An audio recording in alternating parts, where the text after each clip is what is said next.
Members of the U.S. Congress visited Taiwan this week, not long after members of the European Parliament made a landmark visit. We're going to hear from Czech MEP Markéta Gregorová and the head of a Czech European think tank, Jakub Janda, about why Czech-Taiwan ties are going to be closer than ever. Today is Polish Independence Day, and we take a look at their Chopin-themed celebration in Taipei. Finally, in Hashtag Taiwan, I talk about Singles Day, the largest shopping day in the world, and the chaos it entails.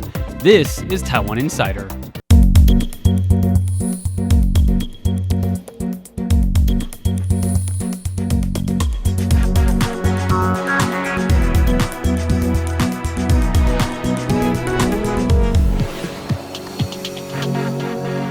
Some very important delegations have been visiting Taiwan lately.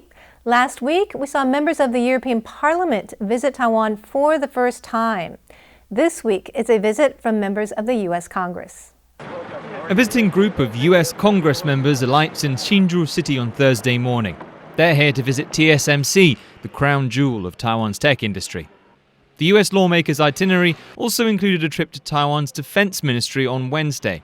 Reports suggest they received a briefing on security concerns in the South China Sea and an assessment of the Biden administration's response. Defense expert Chen Guoming says that this kind of face-to-face report usually involves a higher degree of confidentiality. He says Taiwan's using the report to try to influence US policy. Senator John Cornyn is among the group of 13 visiting Taiwan, which includes 6 sitting US lawmakers. Joining Cornyn are Senators Mike Lee, Tommy Tuberville and Mike Crapo, as well as Representatives Jake Ellzey and Brian Fitzpatrick. All of the visiting lawmakers are members of the Republican Party.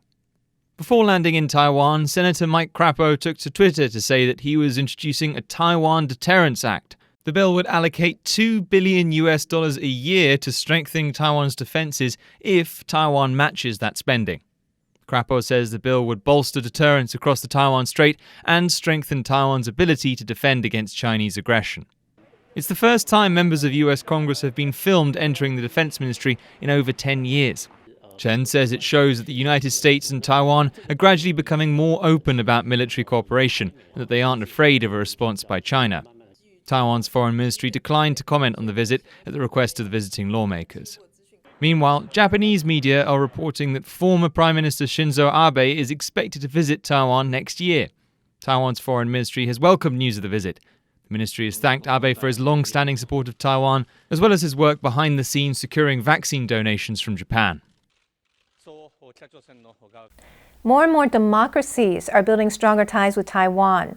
This week, the Czech Republic formed its new government, and after looking at its foreign policy statement, the head of a European think tank, Jakub Janda, says we can expect Prague to act like Lithuania on Taiwan-China policy. That's good news for Taiwan. We'll hear from Janda in just a moment, but first we hear from Czech member of European Parliament, Markéta Gregorová, who just visited Taiwan. She tells us why Czech-Taiwan ties are growing stronger. There are, of course, again, several reasons. My country had always quite strong stance in its foreign policy, especially where human rights are threatened. And because we know from, the Soviet occupation, we know what it is like to have authoritarian regime threatening your freedom and your democracy. And also our first Czech president was Václav Havel, who really stood always for any kind of human rights across the globe. And this is just a continuation of this. Yes, I think that when our head of Senate, Mr. Vystrčil, came here and said, I am Taiwanese, this is what he meant by that we do understand you, and we do think that we are really similar in many regards. That is why we want to, cooperate with you, share know-how, and of course, have trade. Jakub Janda is the head of the European Values Center for Security Policy, and he just moved to Taiwan. He even wrote a Newsweek article about why he moved his think tank here. Staś Butler speaks with him about why Taiwan is becoming more important to the Czech Republic. You recently moved to Taiwan and opened a branch office of your organization here. Talk me through that decision. There is basically one simple reason, or two reasons maybe. One, there is a European interest. Specifically, Taiwan is a golden mine or a hub of knowledge on China, and the threat the CCP, the Chinese Communist Party, poses to liberal democracies. So that's why we are interested in getting or grasping some of the knowledge which our Taiwanese partners have and bring it to Europe, because Europeans actually want it as pretty much in national security institutions or in think tanks as well.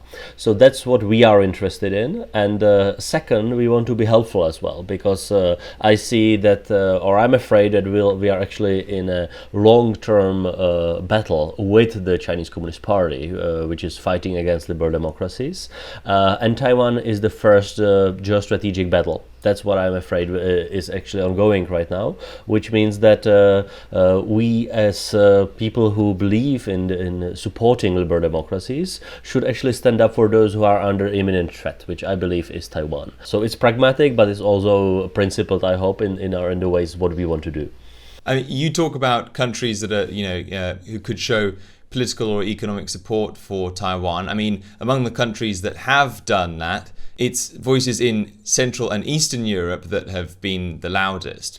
What's behind this shift towards closer ties with Taiwan from the countries in this particular region? There are several reasons why Central, Eastern and Northern European countries actually voice their support for Taiwan. One, we share history, meaning communist government, and in the case of Central and Eastern Europe, occupation by Soviet Russia and its proxies. But also, I would say, relatively limited direct engagement with China, which doesn't really corrupt political decisions in most of Central Eastern European countries. There are exemptions. There are countries like Hungary which serve as proxies of China. Then there have been a lot of elite capture in the Czech politics as well, done by Chinese actors. But if you look from Taiwan to Europe, I think you see three countries or three capitals which are mobilizing political support for Taiwan, and that's Prague, that's Vilnius, and then Bratislava. Hopefully there'll be others, but at this moment those three ones seems to be on the forefront. Which I hope will only be a start of a snowball effect, where we will see more European countries basically finally realizing that the engagement with China, we will keep it in a formal level, but I don't think there is anything real practical coming out of it. There's very little real business, real trade, and there are only hostilities done by the Chinese Communist Party against European countries. And if somebody is hostile to you, you don't want to have there as your friends, basically. Now, after a coalition deal signed on Monday, Czech Republic is set to have a new government. What can we expect to see from the Czech Republic in terms of its approach to Taiwan going forward? When you read the coalition agreement between the five parties in Prague, you can read very specifically that Czech Republic will have the most hawkish, or I would say principled government in policy terms in our history. There is a understanding or realization that actually engagement with China has clearly failed politically and economically. That's what basically everybody in Prague will tell you now, because the numbers show it. And at the same time, the engagement with Taiwan is positive. It was started first by then opposition parties, like the Senate Speaker, Mr. Vystrčil, who back then came from opposition party, conservative party called ODS, which is now leading the government and will have the prime minister. Which is good news for Taiwan, but also good news for the Czech Republic, because we will actually have a government which will be led by the prime minister, but also by ministers and individual posts who actually have strong connections to Taiwan during their times in the opposition. What they are saying in their coalition agreement is that they want more engagement with Taiwan on the political level. When you read interviews with the nominees for ministers, it's very clear what they are saying.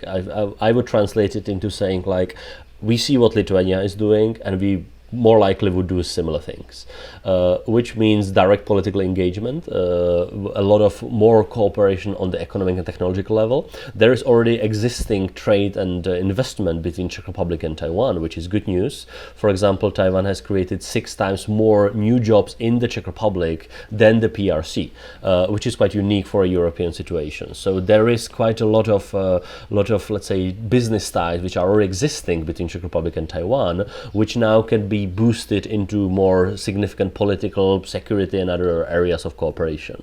So that's where I think Czech Republic is in a unique situation in Europe related to Taiwan, and I really hope that Prague will be, I would say, the best ally of Taiwan in Europe. That's what many people hope for, and I hope that all the aspects which I'm talking about only point to that direction. The new government, the existing economic ties, the political momentum also. That's all these things go in the right direction, I would say. Today, the 11th of November, is Poland's Independence Day. So, to mark the occasion, the Polish office in Taipei organised an outdoor concert featuring music from the country's most famous composer. City dwellers soak up the warm autumn sun in Da'an Park. Meteorologists had said rain for November 8th, but Taipei weather has a way of defying predictions. With the balmy weather clinging on for one last evening, Sunday was the perfect day for the Chopin outdoor piano recital to take place. It's the second year in a row the Polish office in Taipei has organised the event, and the crowds were out in force, eager to catch the performance by Polish pianist Kamil Tokarski, while enjoying a bit of R&R under the late autumn sky.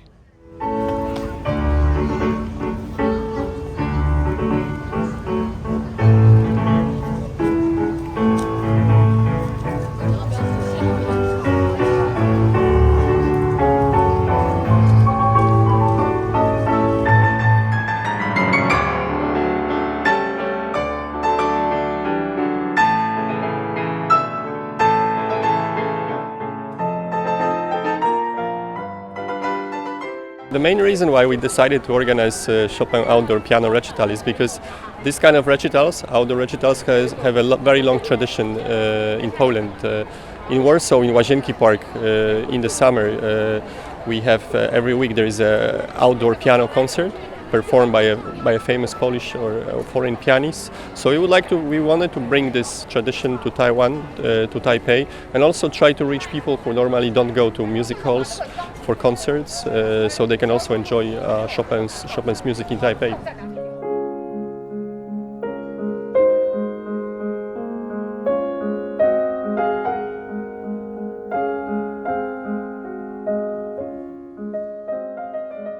Everything in Chopin's music is extremely rich, and it is rich to the point where it's almost impossible to resist. When people listen to it, no matter where they are from people in Asia, people in Europe, people in Africa, somehow Chopin seems to resonate with everyone. It's always a pleasure to play for Taiwanese audience. Very sensitive, very kind people, and I'm very happy that I can live surrounded by so many of them.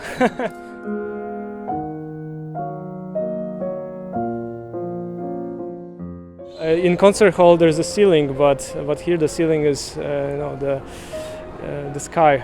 So that's special, very special. Because I think that music ultimately is rooted in nature. It's a very natural phenomenon, and when it's played in such a setting, it's almost like it adds another layer, another element to it.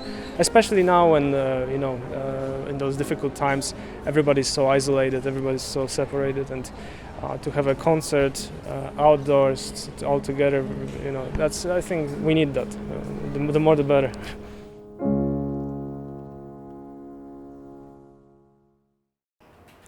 Taiwan is known for its technological prowess, but that's not all it has to offer. Tech companies have now teamed up to open an immersive art space which combines art with cutting-edge technology.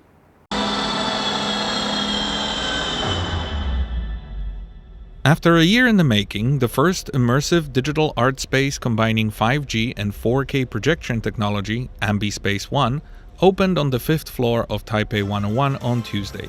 Taiwan's culture minister Liao, alongside artists and representatives from the tech industry, attended the opening ceremony.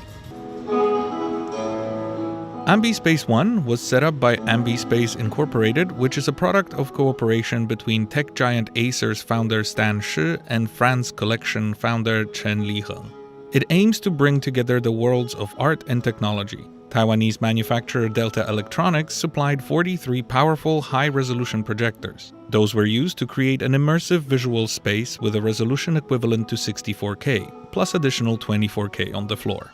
Additionally, Zhonghua Telecom provided enterprise-grade 5G and MEC equipment, allowing for fast-speed, low-latency networking.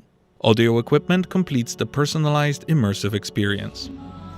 Stan Shi said at the opening ceremony that Ambi Space 1 uses 4K projectors only because there is currently no content suitable for 8K devices. He called Taiwan a technology island, at the cutting edge of global engineering, and said that Taiwanese art should also take to the international stage.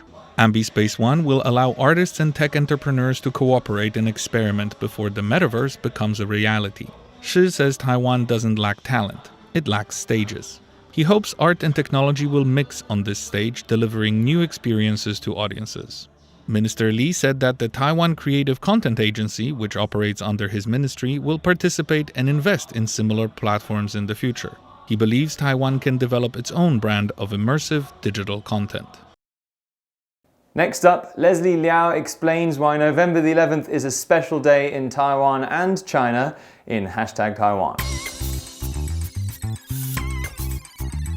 This episode will premiere on November 11th, 11/11. It just so happens that that day is an unofficial holiday in China called Singles Day. Unofficial as in the government doesn't give you a day off for it. Singles Day is as it sounds. It's a celebration for single people, and it falls on November 11th because that date, written out numerically, looks like 4 people standing alone. Which is kinda sad. But like all good holidays, capitalism reared its head and said, hey, wouldn't it be great if this holiday were about spending money and buying things? So Singles Day just became another justification for people to spend irresponsible amounts of money on things they don't need. Single people. Who cares about them when you've got money to spend? Singles Day is a big deal.